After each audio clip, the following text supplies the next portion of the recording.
30শে September আমার ছোট পরী যশবী বনি তোর আজকে জন্ম। টিহাটি পা করে তুই 3 বছরে পা রাখলি। স্পেশালি তোর জন্য এই ভিডিওটা করা। তুই যখন খুব বড় হবি তখন এই ভিডিওটা দেখবি কিভাবে তোর মা তোর জন্য বার্থডে সেলিব্রেট করেছে আর কে কে এসেছে, তখন তুই খুব মজা পাবি। সকাল থেকে আমি রান্নার প্রিপারেশন নিচ্ছিলাম একটু একটু করে। তোর বাবা গিয়েছিল, সবাই আসবে, পিপি দিদুন সবাই আসবে, মামারা, এই জন্য একটু রান্না বান্না হবে, মাংস আনতে। সকাল থেকেই মাংসটা নিয়ে এসেছিল। আর এদিকে দেখলাম তোর ছোট বাবা হঠাৎ করে আসলো কেক নিয়ে। আমি তো বলতেই পারি না, ও হঠাৎ করে কেক নিয়ে আসলো। তারপর আমি সব কাজ ফেলে রেখে তোর কেকটা দেখতে আসলাম। সে আমাকে দেখালো যে কেকটা কেমন হলো। তুই চকলেট খেতে ভীষণ ভালোবাসিস, তাই তোর জন্য চকলেট ফ্লেভারের কেক নিয়ে আসলো।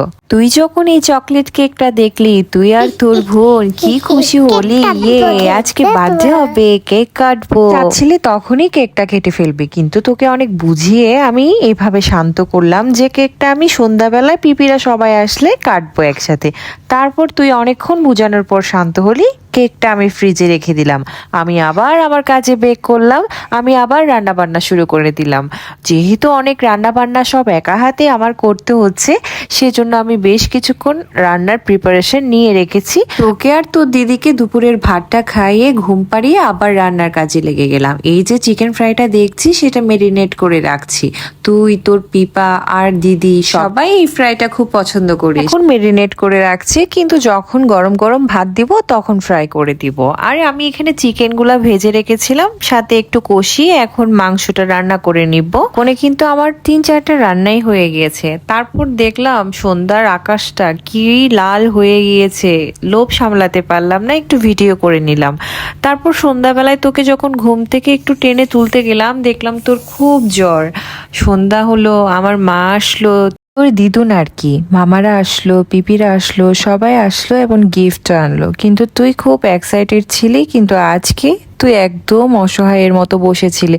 যেহেতু তোর জ্বর উঠেছে, চোখ টোক লাল হয়ে গেছে, সর্দি কাশি, তোর কিছুই ভালো লাগছিল না তখন। সকাল থেকে কেক কাটার জন্য কত এক্সাইটেড ছিলি, কিন্তু এখন দেখ একদম কিচ্ছু ভালো লাগছে না তোর। কেক কাটাকাটি, নাচানাচি, নতুন জামা, কোনো কিচ্ছুই ভালো লাগছে না তোর। তুই কিন্তু বেশ কিছুদিন আগে থেকেই খুব এক্সাইটেড ছিলি। নতুন জামা পরবি, কেক কাটবি, সবাই বাসায় আসবি, পিপিরা, বড়দি ভাইরা সবাই আসবে, এই সব কিছু মাথায় ঢুকিয়েছে তোর দিদি।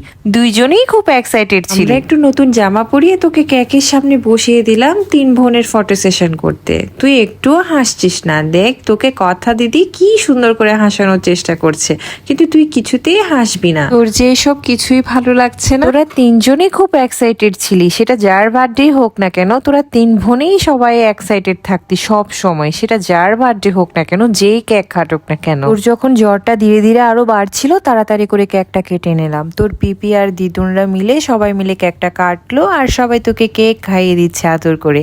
তারপর আমরা সবাই মিলে খাওয়া দাওয়া করেছি। পিপি, পিপা সবাই এসেছিল, সবাই খাওয়া দাওয়া করছে। ভাবেই তোর এই বছরের জন্মদিনটা আমরা সেলিব্রেট করেছি। সুখী থাক, সুস্থ থাক, হাসি খুশি থাক, শুভ হোক তোর সামনের পথ চলা। মা বাবা তোকে অনেক ভালোবাসে।